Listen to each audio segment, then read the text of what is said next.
नमस्कार, आप देख रहे हैं न्यूज 18 राजस्थान और आपके साथ मैं हूं प्रियंका राय। खबरों का रुख करेंगे सुपरफास्ट अंदाज में। यूपी में चुनाव के ठीक पहले बड़ी सियासी मुलाकात हुई है। ये मुलाकात कांग्रेस नेता प्रियंका गांधी और अखिलेश यादव के बीच हुई, जिस पर सपा ने सफाई देते हुए कहा है कि इस मुलाकात के राजनीतिक मायने नहीं है। उत्तर प्रदेश में 2022 में होने वाले विधानसभा चुनाव के लिए सभी राजनीतिक दलों ने तैयारियां तेज कर दी हैं। कई सालों से सत्ता में दूर कांग्रेस भी कोई कोर-कसर छोड़ना नहीं चाह रही। इसी सिलसिले में कल शाम 6 बजे पार्टी अध्यक्ष सोनिया गांधी के आवास पर कांग्रेस केंद्रीय चुनाव समिति की बैठक होगी। उत्तर प्रदेश में 2022 में विधानसभा चुनाव है। ऐसे में कांग्रेस पार्टी को किस तरह से हाशिए से निकाला जाए, इसको लेकर उत्तर प्रदेश कांग्रेस प्रभारी व महासचिव प्रियंका गांधी वाड्रा लगातार मंथन कर रही हैं। बीते एक साल में यूपी में हुई हर बड़ी घटना पर उन्होंने जमीन पर उतरकर योगी सरकार को घेरने का कोई मौका नहीं छोड़ा। देश में 100 करोड़ से ज्यादा कोरोना वैक्सीन को लेकर सियासत शुरू हो गई है। कांग्रेस के राष्ट्रीय प्रवक्ता गौरव वल्लभ ने कहा कि इस देश में कुछ भी मुफ्त नहीं होता।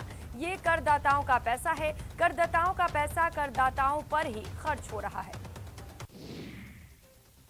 कांग्रेस का आरोप है कि 33 लाख करोड़ रुपए आपने सिर्फ पेट्रोल और डीजल पर टैक्स लिया है। इसका सिर्फ 2% से भी कम, करीब 35,000 करोड़ रुपए टीकाकरण पर खर्च किया। वैक्सीनेशन सर्टिफिकेट में पीएम मोदी की फोटो नहीं होनी चाहिए, बल्कि तेल बनाते समय उस व्यक्ति की फोटो होनी चाहिए जो तेल बनाकर वैक्सीनेशन की फंडिंग कर रहा है।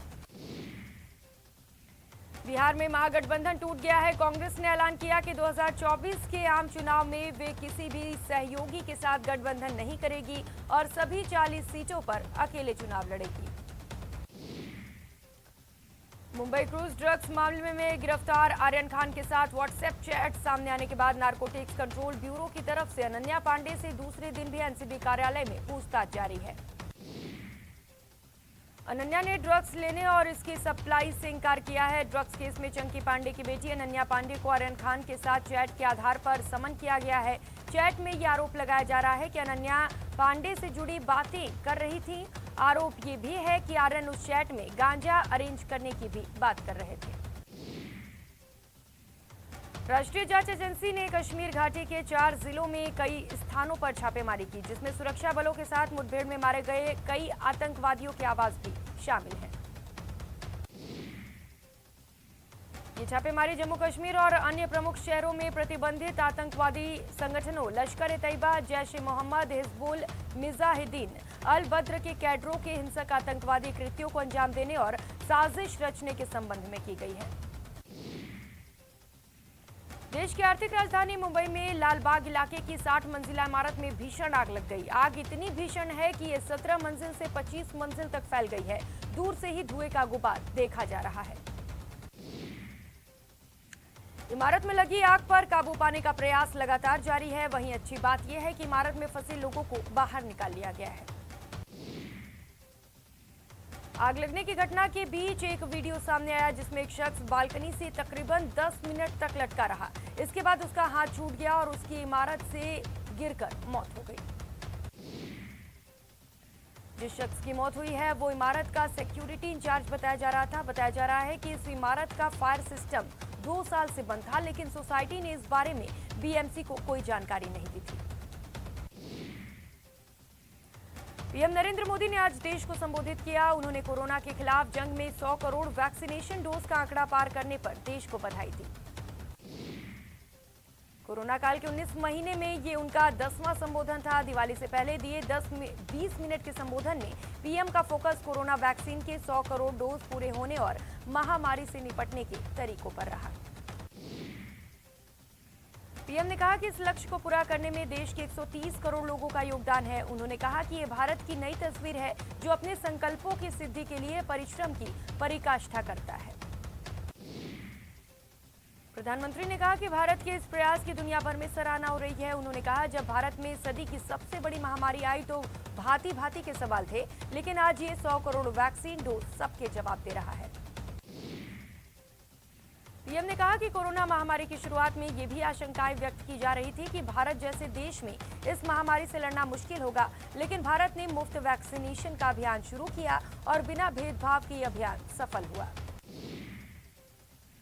पीएम ने कहा कि हमने महामारी के खिलाफ देश की लड़ाई में जन भागीदारी को फर्स्ट लाइन ऑफ डिफेंस बनाया। हमने थाली बचाई और तब कुछ लोगों ने कहा था कि क्या इससे बीमारी भाग जाएगी।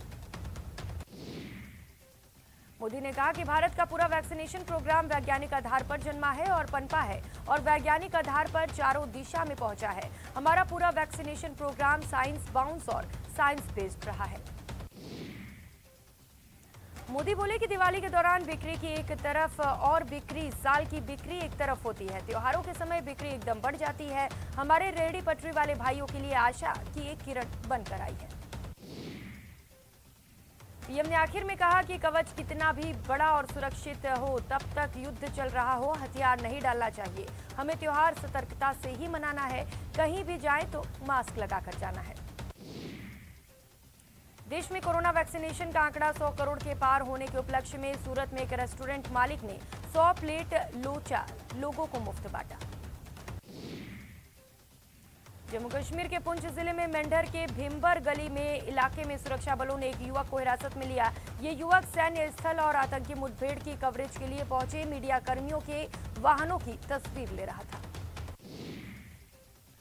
बांग्लादेश में हिंदुओं के खिलाफ हिंसा के विरोध में प्रदर्शनों का दौर जारी है। त्रिपुरा की राजधानी अगरतला में बड़ी संख्या में वीएचपी कार्यकर्ता सड़क पर उतरे और जोरदार प्रदर्शन किया। उत्तराखंड के रामनगर बैराज से पानी छोड़े जाने के बाद यूपी के मुरादाबाद और रामपुर जिले के 100 गांव बाढ़ से घिर गए हैं। बाढ़ के कारण फसलों को भी नुकसान पहुंचा है। कांग्रेस नेता राहुल गांधी ने गुजरात के कांग्रेस नेताओं के साथ दिल्ली में बैठक की। बैठक में राजस्थान के चिकित्सा मंत्री और गुजरात के कांग्रेस प्रभारी डॉक्टर रघु शर्मा भी मौजूद रहे। जम्मू कश्मीर पुलिस की बाइक रैली के लाल किला पहुंचने पर दिल्ली पुलिस ने भव्य स्वागत किया। ये बाइक रैली जम्मू कश्मीर के उरी से 18 अक्टूबर को रवाना हुई थी। आईटीबीपी की साइकिल रैली के अहमदाबाद पहुंचने पर सिटी पुलिस ने भव्य स्वागत किया। ये रैली आजादी का अमृत महोत्सव कार्यक्रम के तहत निकाली गई है। यूपी के सीएम योगी आदित्यनाथ ने उत्तर प्रदेश की राजधानी लखनऊ में वीवीआई गेस्ट हाउस का उद्घाटन किया। इस गेस्ट हाउस का नाम नौमी शारण्य रखा गया है। हैदराबाद की मशहूर नुमाइश में तेलंगाना के जेल विभाग ने माई नेशन नाम से एक आउटलेट लगाया है, जिसमें कैदियों के हाथों से बनाए सामान बेचे जा रहे हैं। त्योहारी सीजन में बाजारों की रौनक बढ़ती जा रही है। यूपी के कानपुर में दिवाली का बाजार सज चुका है और लोग बड़ी संख्या में खरीदारी के लिए पहुंच रहे हैं। दौसा में मुख्यमंत्री साइकिल वितरण योजना के तहत लालसोट के अशोक शर्मा राजकीय उच्च माध्यमिक विद्यालय में छात्राओं में उद्योग मंत्री प्रसादीलाल मीणा ने साइकिल वितरण किया।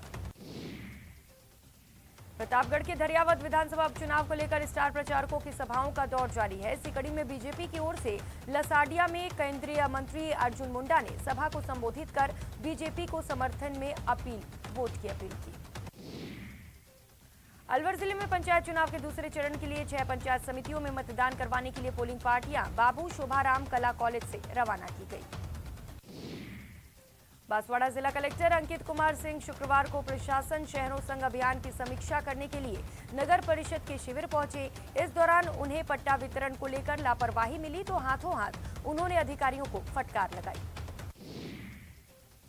जालौर में रोहट जालौर बदहाल हाईवे रोड के बावजूद टोल की वसूली के खिलाफ जालौर के साकरन्ना टोल नाके पर बीजेपी विधायक छगन सिंह राजपुरोहित के नेतृत्व में वसूली के खिलाफ विरोध प्रदर्शन किया गया। झालावाड़ जिले के झालरापाटन इलाके के धानोदी गांव में स्थित श्री वल्लभ पित्ती ग्रुप धागा फैक्ट्री के श्रमिकों ने अपनी वेतन वृद्धि व दीपावली बोनस की मांग को लेकर कार्य बहिष्कार करते हुए हड़ताल कर दी और फैक्ट्री गेट के बाहर नारेबाजी की। दौसा में पटवारी परीक्षा को लेकर स्थानीय प्रशासन तैयारियों में जुटा हुआ है। दौसा के कलेक्ट्रेट सभागार में कलेक्टर पीयूष समारिया ने पटवारी परीक्षा को देखते हुए केंद्र अधीक्षकों के साथ बैठक की। पटवारी भर्ती परीक्षा को लेकर भीलवाड़ा पुलिस ने भी कमर कस ली है। जिले में कुल 35 केंद्रों पर आयोजित होने वाली पटवारी भर्ती परीक्षा में कानून व्यवस्था बनाए रखने के लिए पुलिस के लगभग 500 जवानों को तैनात किया जाएगा।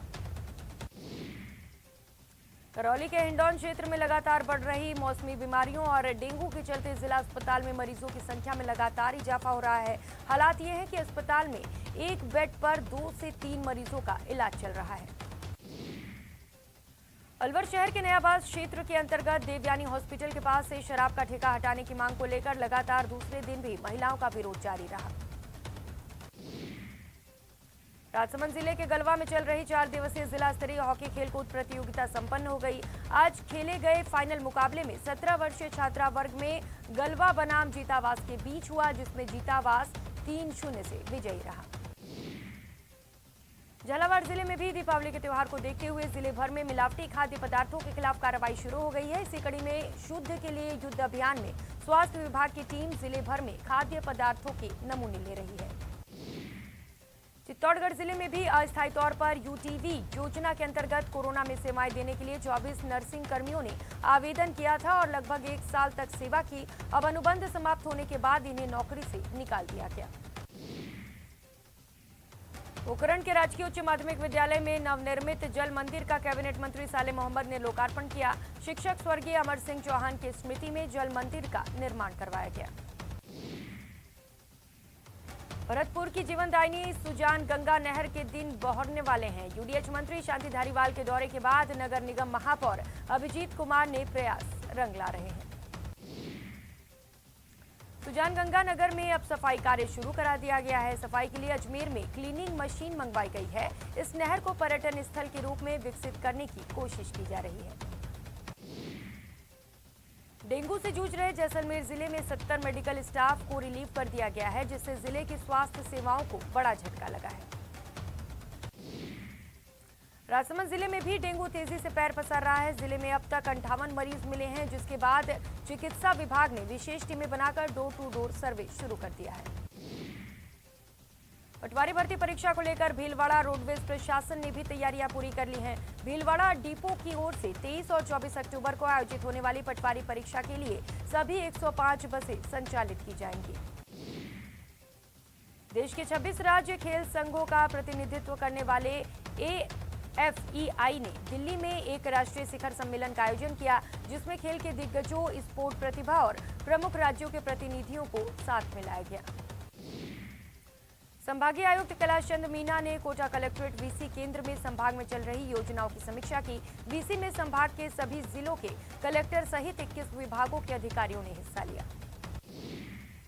भरतपुर में आज संभागीय आयुक्त ने किसानों का सम्मान किया। संभागीय आयुक्त ने कहा कि आज उन्नत तकनीकी खेती कर किसान अच्छी फसल पैदा कर रहे हैं। कोटा में एक परिवार ने 7 साल की बेटी की मौत का दर्द दिल में होते हुए भी मानवता की मिसाल कायम की। परिवार ने 7 साल की परी की मौत के बाद उसका नेत्रदान कराया। जयपुर संभाग के संभागीय आयुक्त दिनेश यादव ने कलेक्ट्रेट में अन्य विभिन्न योजनाओं की प्रगति और स्थानीय मुद्दों पर जिला स्तरीय अधिकारियों की बैठक ली।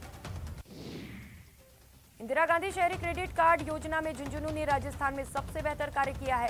इसके लिए मुख्यमंत्री अशोक गहलोत ने झुंझुनू जिला कलेक्टर और आयुक्त नगर परिषद झुंझुनू अनीता खीचड़ को शाबाशी दी।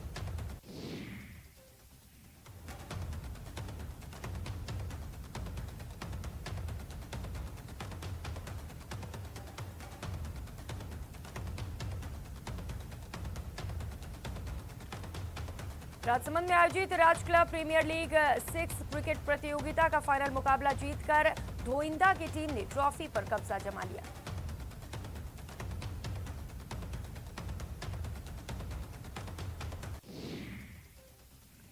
अलवर जिले के सरिस्का बाग अभ्यारण्य में टीवी एक्टर सनी राठौड़ परिवार सहित घूमने पहुंचे। इस दौरान टीवी एक्टर ने अपनी फैमिली के साथ सरिस्का सफारी का लुत्फ उठाया।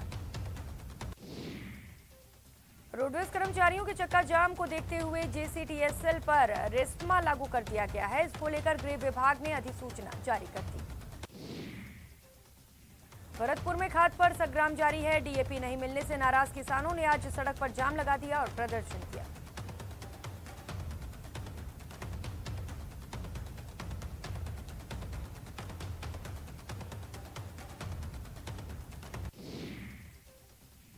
बीकानेर के UIT ऑफिस में उस समय हंगामा मच गया जब भुगतान नहीं होने से नाराज ठेकेदार ने सचिव के कमरे में खुद को बंद कर लिया। इस घटना के बाद अधिकारियों के हाथ पांव फूल गए, जिसके बाद ठेकेदार को 2 लाख रुपए के भुगतान की व्यवस्था की गई और ठेकेदार को समझा बुझाकर बाहर निकाला गया। वहीं मौके पर पहुंची पुलिस ठेकेदार को थाने ले गई। झालावाड़ जिले में झालरापाटन इलाके के धानोदी गांव में ग्रुप धागा फैक्ट्री के मजदूर हड़ताल पर चले गए। इन मजदूरों ने वेतन वृद्धि और बोनस की मांग को लेकर कार्य बहिष्कार कर दिया और फैक्ट्री गेट के बाहर डट गए। दौसा की ईदगाह कॉलोनी में गंदे पानी की समस्या को लेकर कॉलोनी वासियों ने जमकर हंगामा किया। इस दौरान प्रदर्शनकारियों ने जलदाय विभाग के अधिकारियों के खिलाफ जमकर नारेबाजी की। राजसमंद में आमेठ के हीरालाल देवपुरा राजकीय कॉलेज में छात्रों का प्रदर्शन तीसरे दिन भी जारी है। भूख हड़ताल पर बैठे 4 छात्रों में से एक की तबीयत बिगड़ गई। अनशनकारी रोहित खटीक की तबीयत ज्यादा खराब होने पर डॉक्टर बुलाकर उसका इलाज करवाया गया। ये अनशनकारी अभी भी गेट कॉलेज के बाहर भूख हड़ताल पर बैठे हैं। दौसा के ईदगाह कॉलोनी में गंदे पानी की समस्या को लेकर कॉलोनी वासियों ने जमकर हंगामा किया। कॉलोनी वासियों का आरोप है कि कॉलोनी की सभी नालियां जाम है, जिसके चलते रास्तों में गंदा पानी भरा रहता है और ये गंदा पानी पेयजल लाइन के जरिए घरों तक पहुंच रहा है। झुंझुनू के एक निजी अस्पताल में बच्चा बदलने का सनसनीखेज मामला सामने आया। हालांकि अस्पताल प्रबंधन ने इससे इनकार कर दिया। मंडरोला निवासी वासीद ने आरोप लगाया था कि उनकी पत्नी ने लड़के को जन्म दिया था, जिसे 4 दिनों तक एनआईसीयू में रखा गया था। 4 दिनों बाद जो बच्चा सौंपा गया वो लड़की थी। हंगामे के बाद परिजनों और अस्पताल प्रबंधन के बीच बातचीत हुई, जिसमें तय किया गया है कि बच्चे और परिजनों को डीएनए टेस्ट करवाया जाएगा ताकि स्थिति साफ हो सके। सीकर के एसके अस्पताल में फैली अव्यवस्थाओं के खिलाफ लोगों ने कलेक्टर को ज्ञापन सौंपा। लोगों ने आरोप लगाया कि अस्पताल में मरीजों को बेड नहीं मिल पा रहा है। भीलवाड़ा के विधायक विठल शंकर ने कोयले की कमी को लेकर गहलोत सरकार पर निशाना साधा। बीजेपी विधायक ने कहा कि केंद्र ने राजस्थान को 3 कोल ब्लॉक आवंटित किए हुए हैं, लेकिन सिर्फ एक ही ब्लॉक से ही उत्पादन हो रहा है। यहां रुकेंगे एक छोटे से ब्रेक के लिए, लौटेंगे फौरन।